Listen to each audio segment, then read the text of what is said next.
ಮನೆಯಲ್ಲೇನೆ vangibath powder ನ ಮಾಡ್ಕೊಂಡು ಮಾಡಿರುವಂತ ವಾಂಗಿಬಾತ್ ಇದು. ಅದು ಕೂಡ ದಮ್ ಕಟ್ಟಿ ಮಾಡಿರುವಂತ ವಾಂಗಿಬಾತ್ ಎಷ್ಟು ಚೆನ್ನಾಗಿರೋದು ಗೊತ್ತಾ. ತುಂಬಾ ಸಿಂಪಲ್ ಆಗಿ ಮಾಡ್ಕೋಬಹುದು. ಕುಕ್ಕರ್ ನಲ್ಲಿ ಹೇಗ್ ಮಾಡ್ಕೊಳ್ಳೋದು ಅಂತ ತೋರಿಸ್ತಾ ಇದ್ದೀನಿ. ಮೊದಲಿಗೆ ಒಂದು ಕುಕ್ಕರ್ಗೆ ಸ್ವಲ್ಪ ಎಣ್ಣೆ, ಪುಲಾವ್ ಎಲೆ, ಈರುಳ್ಳಿನ ಹಾಕಿ ಫ್ರೈ ಮಾಡ್ಕೊಂಡು ಕಡಲೆ ಬೀಜ, ಕರಿಬೇವಿನ ಸೊಪ್ಪು, ಒಣಗಿರುವಂತ ಮೆಣಸಿನಕಾಯಿನ ಹಾಕಿ ಮತ್ತೆ ಇದನ್ನ ಫ್ರೈ ಮಾಡ್ಕೋತಾ ಇದ್ದೀನಿ. ಮಧ್ಯದಲ್ಲಿ ಸ್ವಲ್ಪ ಕಸೂರಿ ಮೇಥಿನ ಸೇರಿಸ್ಕೊಳ್ಳಿ.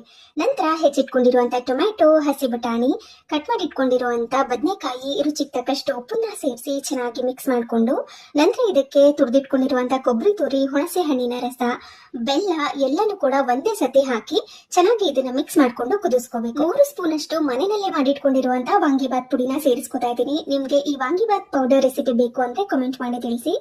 ವಾಂಗಿಬಾತ್ ಪೌಡರ್ ನ ಹಾಕಿದ್ಮೇಲೆ ಚೆನ್ನಾಗಿ ಮಿಕ್ಸ್ ಮಾಡ್ಕೋಬೇಕು. ನಂತರ ಅದಕ್ಕೆ 1 ಲೋಟದಷ್ಟು ಅಕ್ಕಿಗೆ 2 ಲೋಟದಷ್ಟು ನೀರು, ಸ್ವಲ್ಪ ಉಪ್ಪನ್ನ ಹಾಕಿ ಚೆನ್ನಾಗಿ ಮಿಕ್ಸ್ ಮಾಡ್ಕೊಂಡು ಕುದಿಸ್ಕೊಳ್ತಾ ಇದ್ದೀನಿ.